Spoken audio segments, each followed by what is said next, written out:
Assalamualaikum warahmatullahi wabarakatuh. Salam sejahtera kawan baik semua. Salam menjernihkan pikiran dan menebar kebaikan. Kawan baik, dinamika politik pasca pencoblosan 14 Februari itu diwarnai dengan bergulirnya isu hak angket DPR.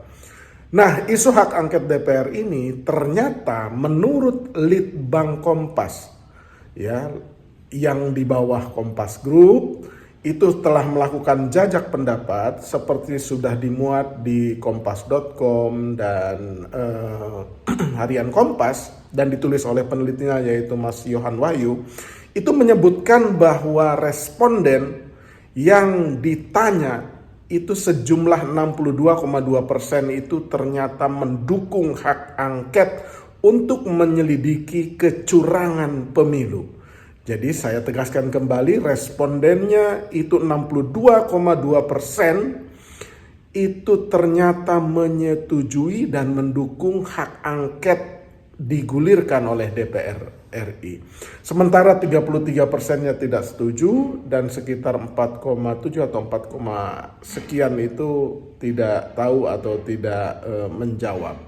Nah, dukungan dari masyarakat ini memang menjadi bukti bahwa baik kelompok yang mengikuti dan tahu isu tersebut maupun kelompok masyarakat yang tidak mengikuti dan tidak tahu isu tersebut, tetapi penyelidikan untuk pelanggaran dan kecurangan itu diinginkan oleh mayoritas masyarakat kita seperti yang tergambar di dalam hasil jajak pendapat Litbang Kompas tersebut. Tentu saja angka ini memberikan dukungan kepada partai-partai politik yang telah berencana untuk menggulirkan hak angket DPR ini. Koalisi perubahan seperti Partai Nasdem, Partai Keadilan Sejahtera, dan Partai Kebangkitan Bangsa telah secara tegas mendukung dan siap untuk menggulirkan hak angket tersebut. Hanya saja menunggu sementara ini sikap dari PDI Perjuangan, P3, yang kursinya ada di parlemen dan merupakan pendukung Ganjar Pranowo. Hak angket sendiri pertama kali memang digulirkan oleh Mas Ganjar Pranowo dan PDI Perjuangan. Nah, kawan baik semua, jika menilik hal tersebut, maka hak angket ini memang menjadi penting dan harus menjadi pelajaran dalam proses demokrasi kita terkait dengan pemilu, baik pileg maupun pilpres. Kecurangan ini harus diselidiki dan dibuktikan apakah memang ada. Hanya dengan melalui hak angketlah bisa ditelusuri, karena hak angket adalah hak konstitusional DPR untuk menyelidiki ya pelaksanaan kebijakan atau pelaksanaan undang-undang oleh pemerintah. Sebagai hak konstitusional itu merupakan bagian dari hak pengawasan DPR. Nah, tentu saja pelaksanaan hak angket ini sendiri menurut Undang-Undang Nomor 17 tahun 2014 tentang MPR, DPR, dan DPD itu mensyaratkan pasal 199 kalau tidak salah ayat 1 sampai 3 menyebutkan syarat-syarat, di antaranya harus diusulkan oleh minimal 25 anggota DPR. Yang kedua, harus ada materi atau bukti tentang apa ya yang akan diangketkan ini atau akan diselidiki ini, sehingga itu menjadi jelas dan terang benderang.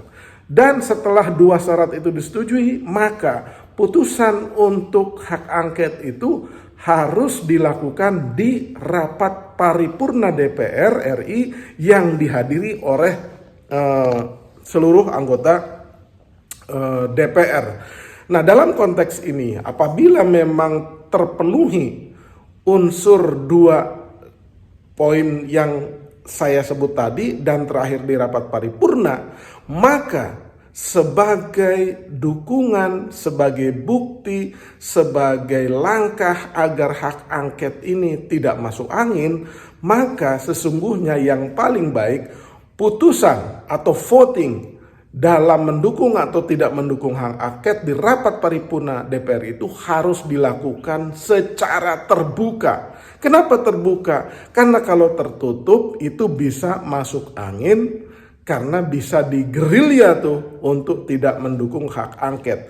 Jadi hak angket itu ketika dibawa rapat paripurna, sekali lagi saya tegaskan, harus votingnya terbuka sehingga setiap orang yang mendukung dan setiap orang yang menolak itu terbuka secara luas, diliput oleh media massa, ditonton oleh jutaan rakyat Indonesia, mana yang mendukung hak angket kecurangan pemilu ini dan yang tidak mendukung. Harap dicatat, pasti ada anggota DPR yang sekarang duduk itu mungkin tidak terpilih lagi ya, atau memang tidak maju kembali.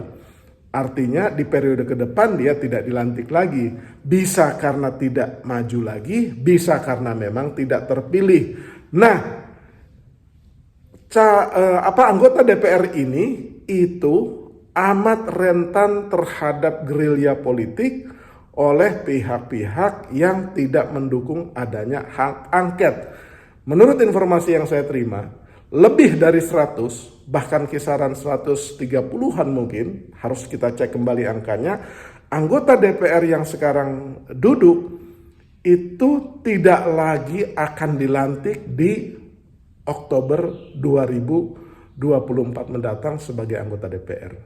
Nah, jangan sampai kalau votingnya tertutup, ya, sejumlah ratusan orang ini bisa ditaklukkan, bisa dilobi, bahasa halusnya bisa dilobi untuk tidak mendukung hak angket dengan berbagai janji atau imbalan. Misalkan satu-satunya cara adalah voting hak angket di paripurna DPR itu harus dilakukan secara terbuka gitu. Nanti kita akan uji ketika rakyat menurut Litbang Kompas itu mendukung, lebih dari 62% mendukung hak angket.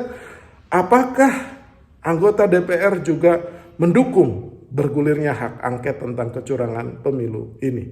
Kecurangan ini ada berjenjang, ada sebelum pencoblosan, ada pada saat pencoblosan, dan mungkin setelah pencoblosan termasuk di dalamnya perhitungan suaranya. Demikian fan baik, kita dukung hak angket DPR sebagai pembelajaran dari demokrasi kita semua. Terima kasih.